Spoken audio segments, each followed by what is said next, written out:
E agora, com exclusividade, pequenos problemas, grandes lorotas.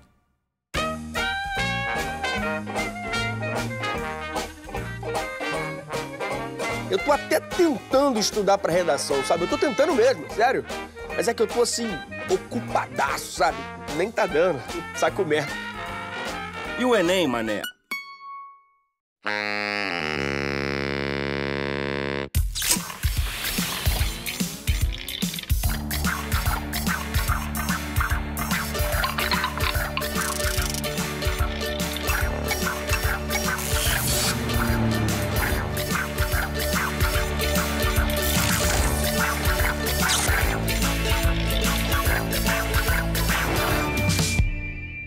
Show enganação!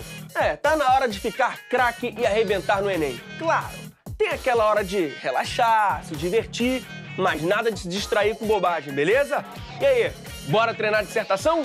O tema é Água no Brasil, abundância e escassez, como preservar esse bem comum. A gente separou alguns textos de apoio, mas antes eu vou contar com a ajuda de dois craques, que é a professora Júlia Nuca. Tudo bem, professora? Oi, Landy. Tudo bom? Seja bem-vinda. E o professor Luiz Guilherme Barbosa. Professor já é de casa, tudo bem, professor? Tudo bom. Vamos começar do começo? O que é argumento? Então, argumento, Landy, é uma ideia que tem como objetivo persuadir, convencer o leitor de que a tese está correta, a tese que eu elaborei para a redação.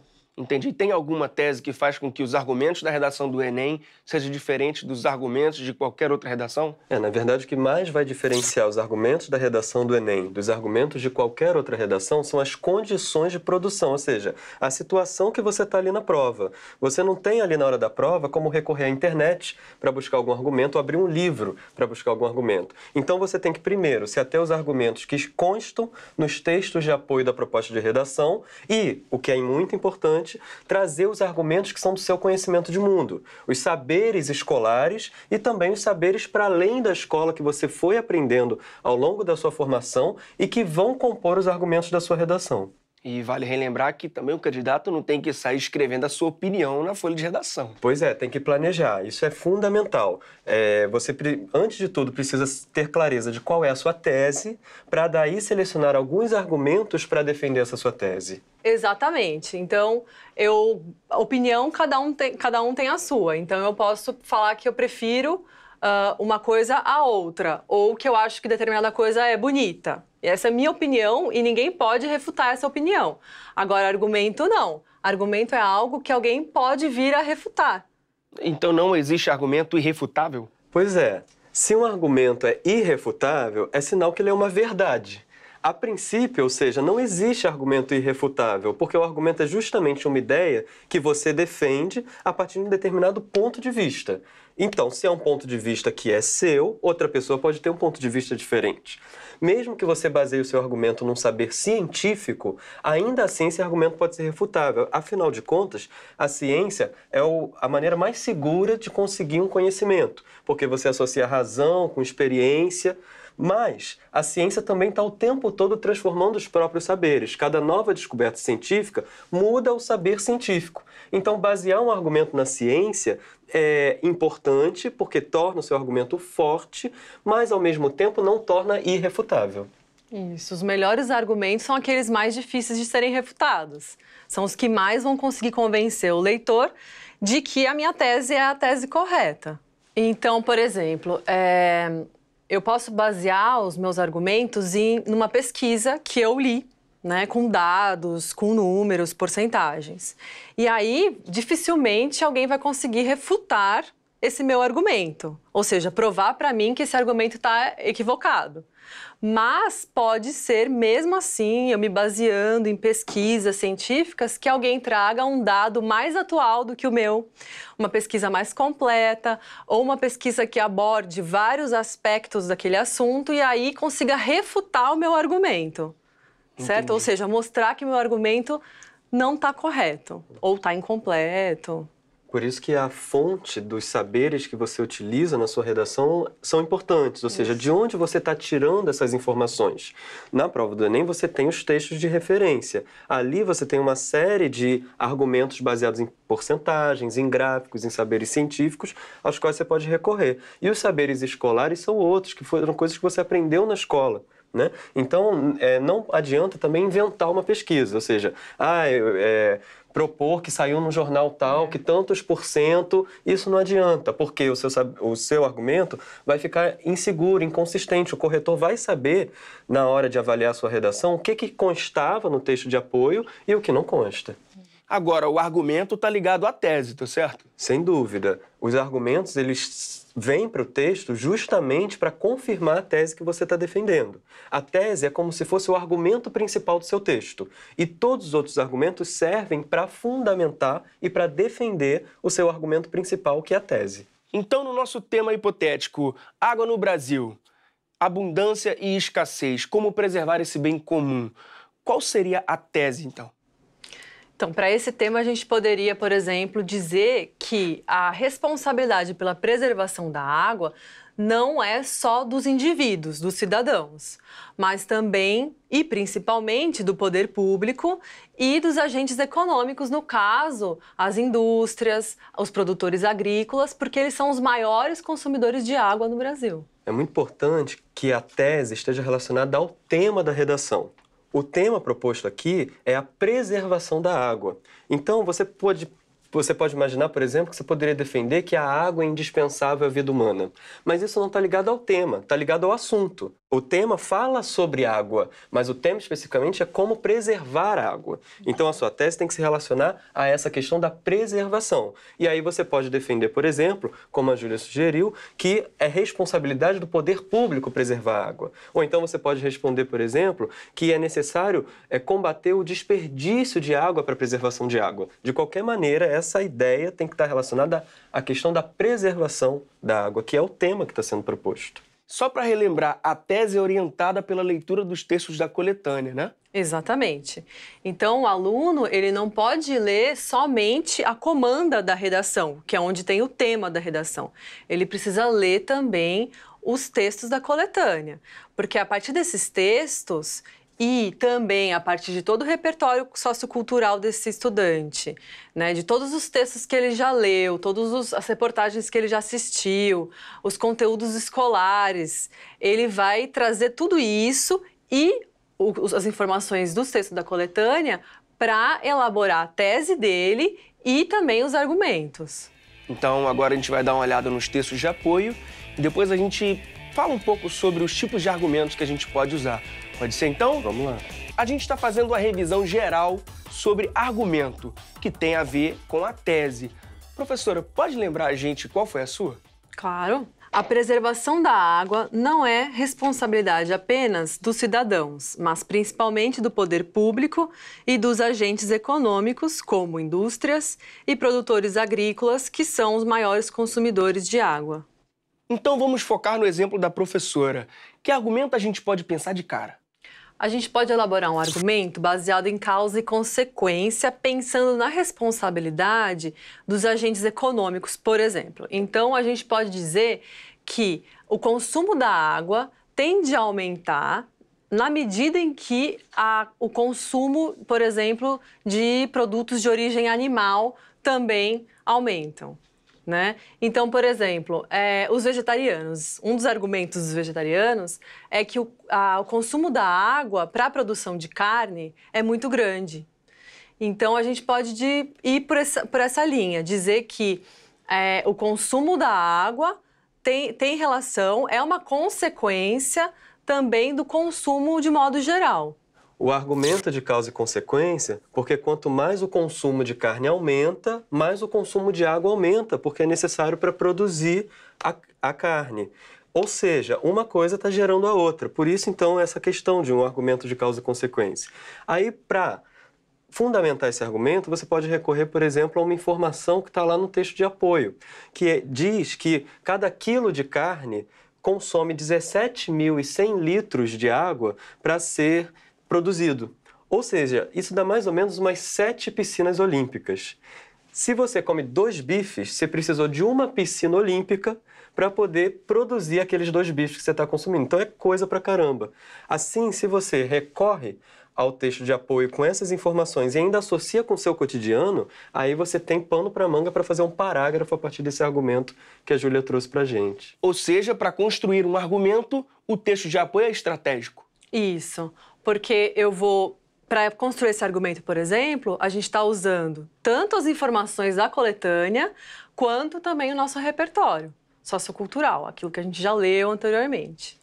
Tá? Então, por exemplo, a gente pode pensar num outro argumento e aí trazendo dados concretos, pesquisas, exemplificações. Como, por exemplo, o fato de que a gente despeja água tratada em esgoto, a gente também despeja esgoto nos mananciais, a gente tem um enorme vazamento de água tratada. Tudo isso deveria ser melhor fiscalizado pelo poder público. Pois é, e aí para desdobrar esse argumento que a Júlia está trazendo, também tem dado lá no texto de apoio que pode ajudar. Lá, por exemplo, está nos informando que 37% da água tratada é desperdiçada entre a produção e o consumo, ou seja, antes de chegar na torneira, antes de você abrir a torneira para desperdiçar água, talvez. Ou seja, então, esse dado já confirma isso que a Júlia está trazendo para a defesa da tese dela. Agora, o candidato não pode transcrever trechos do texto de apoio na redação. Como a gente pode argumentar por citação, por exemplo? Então, o aluno, o estudante, ele não pode copiar trechos da coletânea para sua redação. Não pode. Mas ele pode usar as informações que estão na coletânea. Só que ele vai ter que reelaborar essas informações, escrevendo seu próprio texto de forma autoral. Por isso que é tão difícil de fazer uma redação com citação, porque você não pode copiar da coletânea e, ao mesmo tempo, é muito difícil você memorizar uma série de citações de textos que você já leu anteriormente e, na hora da redação do Enem, você não pode fazer a consulta. Então, acontece muito do estudante trazer, por exemplo, aquela famosa frase do sociólogo Bauman, a modernidade é líquida. Então, ele traz essa frase para toda e qualquer redação e aí o que acontece? Em vez de você melhorar o seu argumento, você mostrar que você tem conhecimento, você enfraquece o seu argumento, porque muitas vezes aquela frase não vai se encaixar com o tema, você vai forçar um pouco para se encaixar, entendeu? Pois é fundamental que o candidato seja autor da sua redação, por isso ele não pode copiar uma parte do texto de referência, porque quem escreveu aquele texto foi outra pessoa. Né? Por que acontece muito de redações que estão citando frases? A gente vê muito isso nas redações dos alunos. Porque o Enem pede que a sua abordagem na redação seja interdisciplinar. Ou seja, que você traga conhecimentos de mais de uma disciplina ou área de conhecimento. Né? E aí, então, se você tem uma frase de um sociólogo, de um filósofo na manga, você pensa, então já tenho ali uma abordagem interdisciplinar. Pois é, só que não é somente citando a frase de alguém que você pode produzir essa abordagem. Às vezes é muito mais interessante se você recorre a conceitos ou conhecimentos daquelas áreas de saber. Por exemplo, sobre a água, você tem saberes que são da área da biologia, da área da geografia, sobre o ciclo da água, processo de distribuição da água, e você também tem saberes que são da área da história, da sociologia, que vão dizer respeito à Revolução Industrial e a como que o homem passou a se organizar para explorar a natureza de determinada maneira para produzir mercadorias. E a água, sendo um recurso natural, é um desses recursos que são explorados pelo homem. Ou seja, então assim você tem um manancial de conceitos que você pode utilizar para sua abordagem interdisciplinar sem necessariamente ficar citando uma frase que você gravou para poder chegar no Enem lá com essa cartada que pode ser furada. A gente viu 2 exemplos, vamos só recapitular então? A gente tem que ler a proposta, mas tem que ler a proposta toda, porque os textos da coletânea estão ali como uma bússola gritando para onde o texto tem que ir. É isso mesmo? Exatamente. Aqui a gente tem um passo a passo de como o estudante tem que fazer com a redação. Então, primeiro ele vai ler o tema que está lá na proposta da redação. Então, ele vai ler todos os textos da coletânea, para então elaborar a tese dele, os argumentos e a proposta de intervenção. Beleza. E o que faz a tese ser forte ou fraca? É importante que essa tese esteja sendo defendida por argumentos que não sejam somente aqueles que estão no texto de apoio. Ou seja, então você tem que trazer também argumentos de fora. Então a tese ser forte tem a ver com isso. Você está defendendo uma ideia que não está restrita apenas aos argumentos que estão presentes no texto de apoio. Bom, aí eu já pergunto, onde ficam os argumentos? Já na introdução, no desenvolvimento ou na conclusão? Olha, na introdução, você já pode começar apresentando alguns argumentos, desde que você apresente também a sua tese, que é o principal. Porque a redação do Enem, ela é curta. Então, você pode já começar apresentando argumentos na introdução. O que você não pode fazer é apresentar novos argumentos na conclusão, tá? Porque aí a conclusão é o momento de você retomar a sua tese e fazer a proposta de intervenção bem detalhada. E tem aquele aluno que é ansioso para tentar convencer quem está corrigindo, né? Aí chega até a escrever, colocar argumentos depois da última linha, né? Pois é, e aí não vai adiantar nada, porque aquilo não vai poder ser considerado. Tem que respeitar a grade ali preservada para a redação. E aí aquilo, o fundamental é ter uma redação planejada. Então você não vai chegar e passar da última linha no desespero lá para botar uma ideia nova, porque as ideias novas já têm que ter aparecido antes da conclusão, como a Júlia apontou. Então é importante retomar aquelas etapas. Tem que ler o tema, ler os textos de apoio, pensar nos saberes que você tem para elaborar a tese e buscar os argumentos. São essas as etapas, e aí você não vai ter o desespero lá no final de extrapolar aquelas linhas que você tem para escrever a redação. Então vamos ver mais um exemplo de argumento baseado na tese da professora Júlia? Vamos. A preservação da água não é responsabilidade apenas dos cidadãos, mas principalmente do poder público e dos agentes econômicos, como indústrias e produtores agrícolas, que são os maiores consumidores de água. Bom, Landi, então a gente pode fazer um argumento para essa tese usando dados de pesquisa, por exemplo. Então, para dizer que a responsabilidade não é só dos cidadãos, dos indivíduos, a gente pode mostrar que o consumo humano, né, dos cidadãos, das residências, é somente de 6%. A agricultura é de 72% e a indústria 22%. Então, isso mostra o quê? Que o consumo humano, exclusivamente humano, é a menor parte do consumo total. Então, uma tese que fosse focada em dizer que é preciso reduzir o consumo nas residências, na hora do chuveiro, que focasse somente nisso, seria uma tese fraca. Porque os dados mostram que o consumo humano, exclusivamente humano, é de apenas 6%. Então, mostrando esses dados de que indústria e a agricultura consome muito mais, a gente consegue fortalecer essa nossa tese de que o poder público e os agentes econômicos são os principais responsáveis pela preservação da água. Pois é, e aí é importante perceber como nessa argumentação que a Júlia está trazendo, um argumento está levando ao outro. Então você tem os dados estatísticos do quanto as residências consomem, quanto as indústrias consomem, quanto a produção agrícola consome. Aí você está lendo esses dados para perceber que se você disser que é preciso reduzir o consumo de água nas residências, isso vai ser insuficiente, porque afinal de contas só 6% da água é consumida pelas residências. Então é preciso não somente citar o dado que está lá no texto de apoio, mas ler esse dado, interpretar, porque ele vai te trazer outros argumentos. E se eu quiser construir outro tipo de tese e argumentar a partir dela, professor? Você pode dar um exemplo? Antes de fazer uma nova tese, vamos lembrar quais são os problemas que são trazidos pelos textos de apoio. 1. Falta de saneamento básico. 2. Desperdício de água no processo de distribuição e na agricultura. 3. Desenvolvimento econômico associado ao aumento do acesso à água potável. 4. Alto consumo de água potável para a produção de alimentos. A partir daí, a gente pode pensar numa tese assim: para preservar a água como bem comum, é necessário entendê-la como um direito humano e reduzir o consumo per capita. Opa, essa tese é dupla, captei bem? Isso mesmo. Então aqui a gente vai ter que defender tanto que a água é um direito humano, quanto que é preciso reduzir o consumo per capita. São duas coisas que a gente vai ter que argumentar para convencer. E qual é a vantagem dessa tese dupla? É que você vai ter que desenvolver, então, 2 argumentos que defendam cada parte da tese. E a sua redação ganha em coesão, em unidade argumentativa. E quais são os argumentos que a gente pode pensar, então?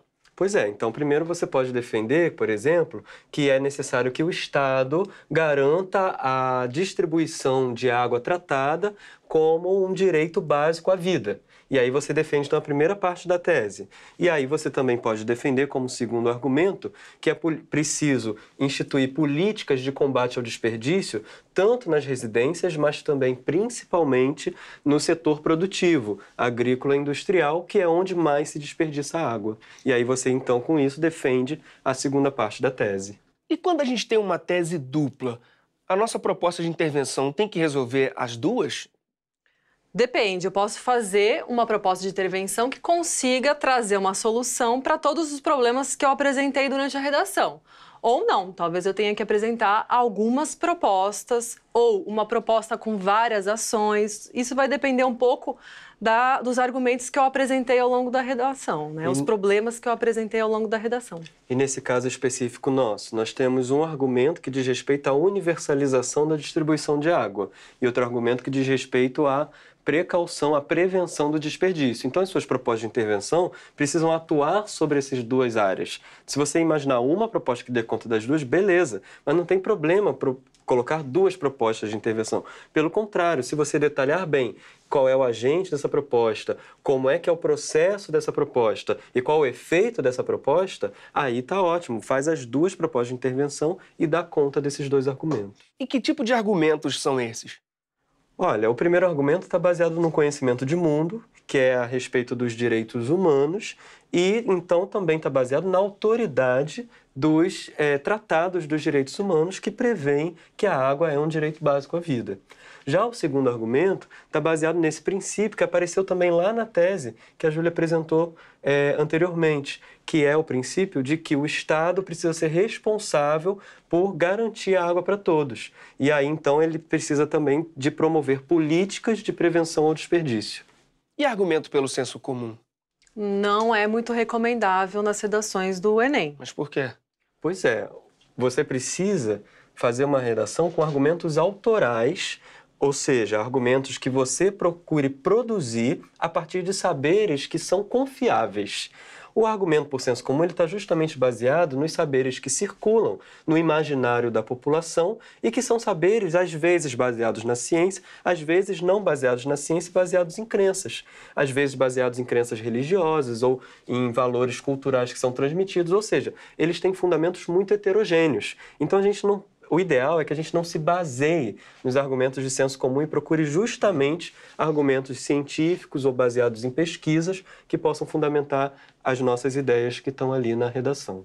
Por isso que é muito importante a gente tomar cuidado com as fontes que a gente usa para a leitura no nosso dia a dia, né? Então, a gente vai se basear em leituras de blogs pessoais, opinativos, ou a gente vai buscar revistas científicas, os próprios conteúdos escolares, artigos científicos. É muito importante que a gente se preocupe com a fonte da nossa leitura no dia a dia, para que a gente tenha argumentos mais embasados, mais científicos, que vão ser argumentos mais difíceis de serem refutados. Então, vamos ver os argumentos que a gente explorou hoje? Vamos lá. Vamos lá.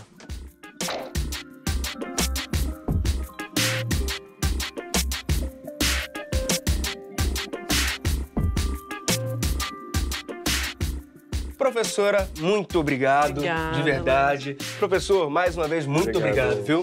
E você, até a próxima. Uma dica importante para você construir os seus argumentos nas redações do Enem é você baseá-los nos direitos humanos. E aí você pode recorrer, por exemplo, ao site da Unicef para ter clareza quais são os direitos básicos à vida humana e poder basear os seus argumentos. Como na proposta de intervenção você precisa basear suas propostas nos direitos humanos, essa abordagem pode ser importante de aparecer em toda a redação. Uma dica de leitura para praticar a argumentação, que foi o que a gente conversou hoje, é o livro de Platão e Fiorin, Para Entender o Texto, Leitura e Redação. Aí, no caso, seria interessante praticar, elaborar alguns temas, elaborar algumas teses e praticar a escrita desses argumentos dos diferentes tipos para, na hora da redação, conseguir com mais facilidade elaborar os seus argumentos e escolher o que é melhor para aquela tese.